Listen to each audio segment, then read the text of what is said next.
Hey guys, welcome to my channel. Thanks for tuning in. My name's Molly. I'm a nutritional science student at Boston University. Today we're going to be talking about how to grocery shop healthy, and we're going to be going through some of my favorite staples at Trader Joe's, a couple tips for how to grocery shop, as well as some meal ideas. So the first thing I want to start with is talking about being prepared with your bags. This thing is my favorite. I always have it in my bag. It's actually a little bag inside, but it's really handy, and it always makes sure that you don't have to use their bags. Also, taking a look at what is already in your fridge and already in your pantry before you go to the store is really important, so you know what you need and what you don't have. I like to go in with a plan, so thinking about what kind of meals that you want that week, what would you like for breakfast, any new ingredients you want to incorporate, and if you have a budget, you can also take that into consideration. You might have heard the suggestion to shop around the grocery store, so walking the perimeter so that you get all your fruits and veggies, your proteins, dairy, stuff like that, and that's a great tip, so definitely start with your fruits and veggies. Fill most of your cart with fruits and veggies because most of your plate should be fruits and veggies. You don't want to forget about the whole grains that are in the aisle. So I bought some whole grains today, and I'll talk a little bit more about what is a whole grain and what you should be looking for when you're grain shopping. But taking a look at those is really important, as well as oil. When you think about oils for cooking, you want to really pay attention to smoke point. So I use avocado oil for all of my roasting and sauteing because avocado oil has a higher smoke point. So the lipids don't get oxidized when you're roasting around like 350, 375. And you don't want the lipids to be oxidized because that produces free radicals, which can cause cell damage. So olive oil is a great finishing oil. It's great to put on your salads or your bowls, but not the best to cook with. And coconut oil has an in-between smoke point. It's a little bit higher than olive oil, but still not as high as avocado oil, so that's why I prefer to cook with avocado oil, as well as because it has great unsaturated fats, which are heart healthy. The last thing I want to say is don't go hungry. So have a snack before so that you can really think clearly, you're not in a rush, you're not hangry, and that will help you make better decisions as well as not overbuy when you're in the store. Alright, now that I've given you my top tips for grocery shopping, let's get to the fun part, looking at my weekly staples and also some nutritional information behind them.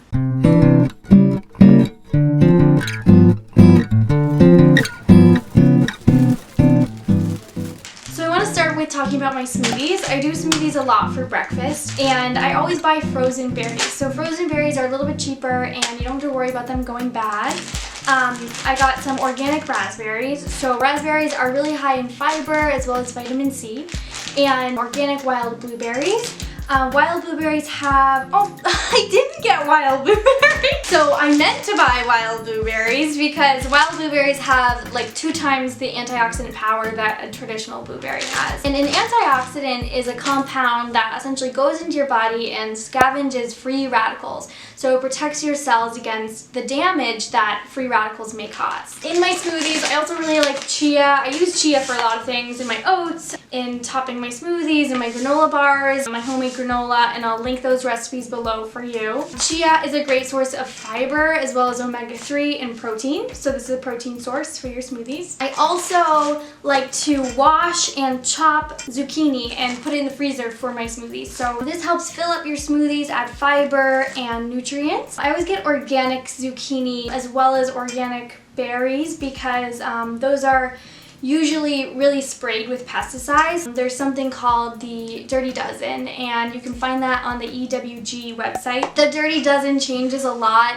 but it's essentially like the top 12 produce items that you should buy organic because of how many pesticides are found. If you can't buy organic zucchini, you can just peel off the skin and that will remove a good amount of the pesticide. A lot of people steam their zucchini before they freeze it for smoothies, which is great for digestion, but I don't have the patience for it because you have to lay it all out on a baking sheet and it just takes too much time for me. But so I freeze these, I put them in my smoothies so that my smoothies have a vegetable and not a ton of sugar. There's nothing wrong with having fruit sugar. Fruit sugar is great. We need carbohydrates in our diet. You just don't want to have too much sugar because that will set you up for a blood sugar drop later. And don't worry, you can't taste the zucchini, I promise, especially with the berries and some cinnamon. I also use a vegan protein powder. I love Nuzest protein powder. It's made with peas because it's really easy to digest and it has only a few ingredients. I'm not vegan at all, but that's my favorite one.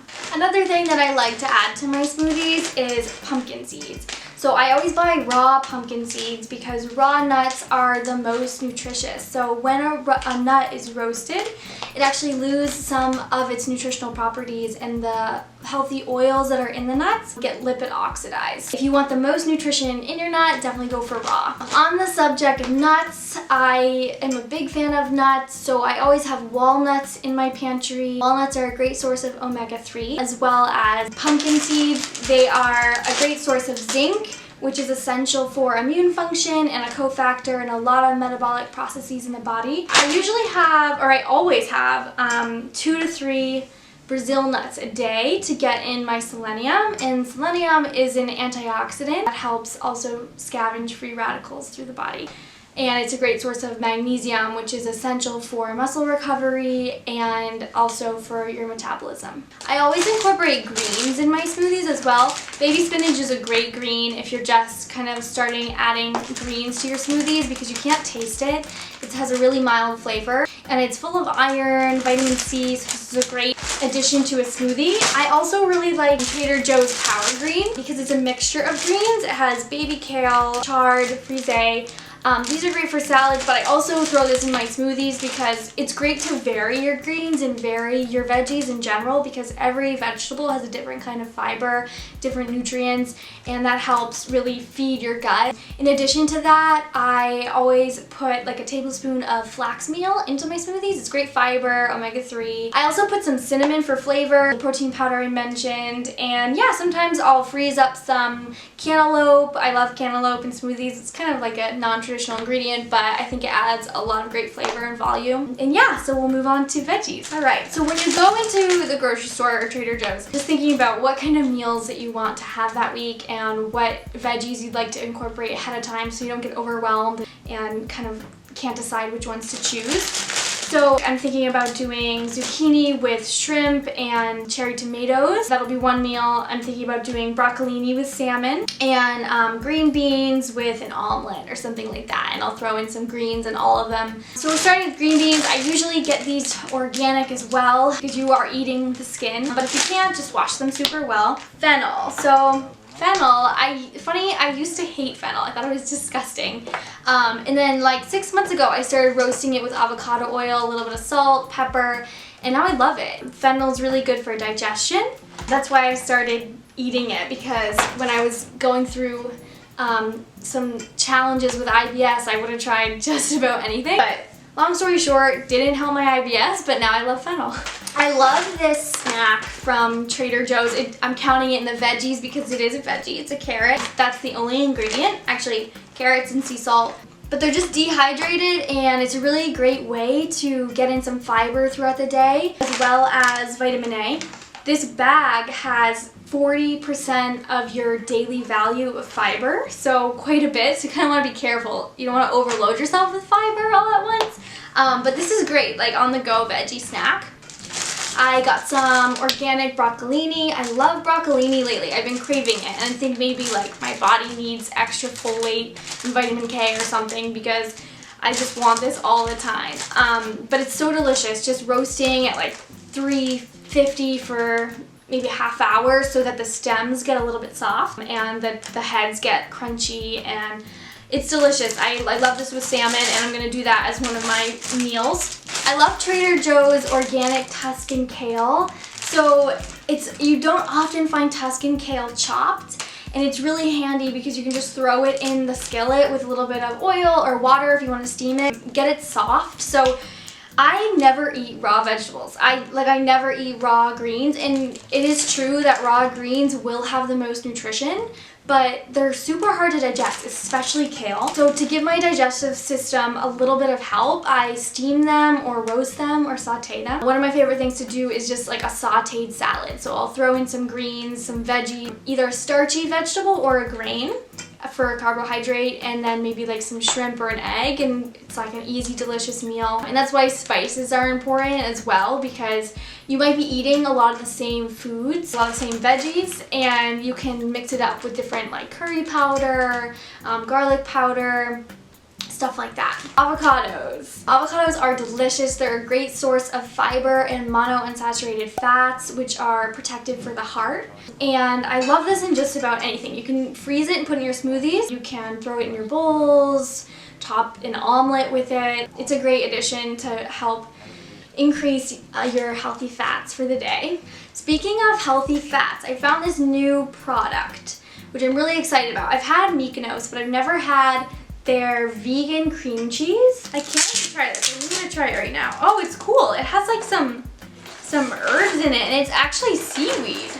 Now that I'm looking, the ingredients are just organic cashews, water, coconut cream, sea salt, seaweed, and cultures. Sounds cool. Some probiotics. Oh my god. It's so flavorful. I definitely approve. So another really important part of your meals is the grain or a starchy veggie. It can be a little bit confusing of what is a starchy vegetable, because it can actually count for your carbohydrate. You don't have to have a grain at every meal. You can actually incorporate like a spaghetti squash, sweet potato, purple potato, regular potato, acorn squash I love. They didn't have acorn squash at Trader Joe's today, but I love chopping that up with some cinnamon and roasting that. So I'm gonna roast this. If it's too hard to cut in half, you can throw it in the microwave, like poke some holes, throw it in the microwave until it's soft enough to cut, or roast it in the oven until it's soft enough to cut, and then place the two sides like face down, open side down, on a parchment covered baking sheet. You want to use parchment paper instead of aluminum foil, because you don't want the aluminum in your food. And the parchment paper is way easier because things don't stick to it. And then take them out, let them cool, take a fork, and start to like release all the spaghetti squash. So quinoa, I got some quinoa. I really like Trader Joe's quinoa. This one is tricolored, and I like using tricolored quinoa. It holds up a little bit better with like cold salads. It's really nice. You can do like a quinoa tabbouleh with some sliced grape tomatoes, cucumber, olive oil, some parsley or mint, and that would be delicious. You can make a big kind of batch of it and throw it in your bowls. I usually do quinoa over brown rice. I mean, it's great to vary your grains because, like I said, you're getting different kinds of fiber for your gut. And having a wide variety is going to feed all the different microbes in your gut. Brown rice has arsenic, so does white rice, but brown rice actually has more arsenic than white rice. In order to release the arsenic, it's really important to soak your rice ahead of time so that the granule starts to open up and release some of the arsenic. So you want to soak it with excess water, and I'll link below like the exact amounts and timing for that because it can vary. And then washing it, you want to make sure you wash it a couple times after you soak it. I'll be using quinoa this week. I'll be putting it in my bowls. But you can also make really great quinoa burgers with this. So adding an egg to help bind it all together with some beans and maybe some pureed sweet potato or canned sweet potato. Your favorite spices. That can be like a delicious homemade veggie burger. I know I've been throwing a lot of recipes at you guys in this video. We're going to be doing future recipe videos, and I'm really excited about those. So feel free to pause the video, take some notes, but I'll put as much information down below as I can, and feel free to comment any recipes that you're interested in seeing as well. Alright, the next really important macronutrient that you want to incorporate in your meals is protein. So protein is really focused on as super important for muscle recovery, and it is, but it's more important for like building muscle. Carbs are actually the most important macronutrient for muscle recovery.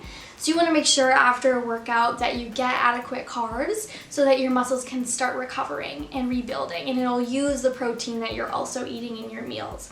I really like the pasture-raised eggs that are sold at Trader Joe's. Pasture-raised, I've heard that the diet is a little bit better. So instead of eating like the corn meal that a lot of chickens are fed, they get to eat like the grass. And you can actually see it in the yolk. So the yolk is a little bit darker in color in pasture-raised eggs.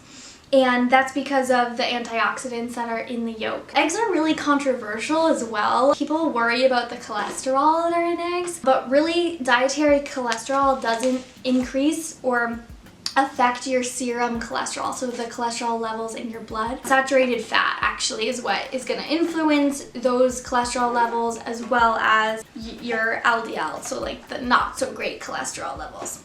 Unless you have a predisposition to having high cholesterol, you don't need to worry about the cholesterol in eggs. Eggs are like a little vitamin. They have vitamin D, choline, there's so many nutrients, and they're super nutrient dense. I got some frozen wild salmon. Of course, fresh salmon is way better. I'm a huge fan of fish, especially growing up on Cape Cod. Some of my best memories are just sitting on the deck, like eating fresh fish. There's nothing better than that. But as a student, I mean, it's just so easy to get frozen fish and keep it in your freezer when you need a quick meal. So I'm a big fan of sockeye salmon. You can see the color is so much darker than farmed salmon, and that's because of the salmon's diet. So farmed salmon is fed a lot of corn, and wild salmon, actually the krill that they eat makes this so dark in color. So it's higher in antioxidants, it's higher in omega-3s, wild salmon is, and it's lower in omega-6. So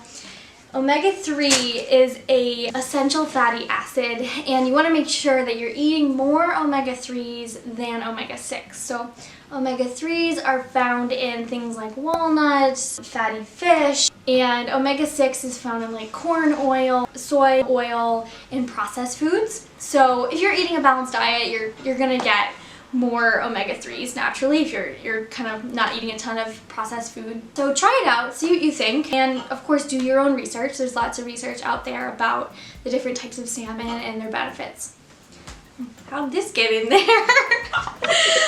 No, I love wine, and there's nothing wrong with enjoying a glass of wine every once in a while. Wine actually has benefits for cardiovascular health, but of course in moderation. So that means, according to the Dietary Guidelines of America, 1 drink a day for women, 2 drinks a day for men. You gotta have things that you enjoy. So I like to think about having like your diet as a ratio. So maybe like 80% functional food full of nutrients, things that are going to support your body functions and feeling great, and then things you like. So you can incorporate, if most of your plate is veggies and most of your diet is healthy, you can incorporate occasional treats, occasional things that might not be considered healthy. It's really important to know that all foods fit in a balanced diet. There's no such thing as a good or a bad food.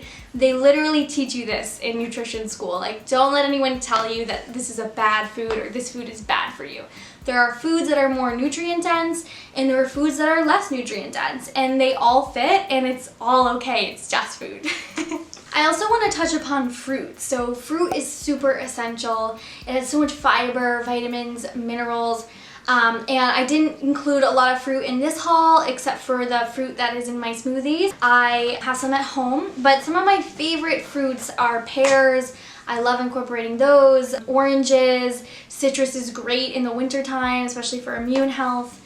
I know I'm showing a lot of veggies and proteins here, but day to day my diet also incorporates some snacks. I love Kind bars, so I love the 5 gram of sugar Kind bars, just so you don't have a huge blood sugar spike when you're having your snack. There's nothing wrong with sugar, but you want to make sure you're looking for a granola bar that has less than 8 grams of sugar, so you don't set yourself up later to have a blood sugar crash and feel kind of icky later in the day. I also incorporate a lot of my own homemade snacks, so my homemade granola bars, my homemade breakfast cookies, and I will be linking that recipe below. Homemade granola for my smoothies. I really make sure that every meal has all 4 components. So you want to think about a carbohydrate, either a grain or a starchy vegetable like we talked about, a protein, veggies or fruits, and then a healthy fat. So incorporating olive oil, avocados is going to help you have a really balanced meal and get all of the nutrients that your body needs to function at its best. Well, thanks for tuning in, guys. If you have any questions about any of the foods we talked about, any of the recipes I mentioned, please comment below. And if you want to see any specific recipe videos in the future, I'd love to hear your thoughts. Comment those below. Be sure to like and subscribe so you stay updated for future videos, and we'll see you next week.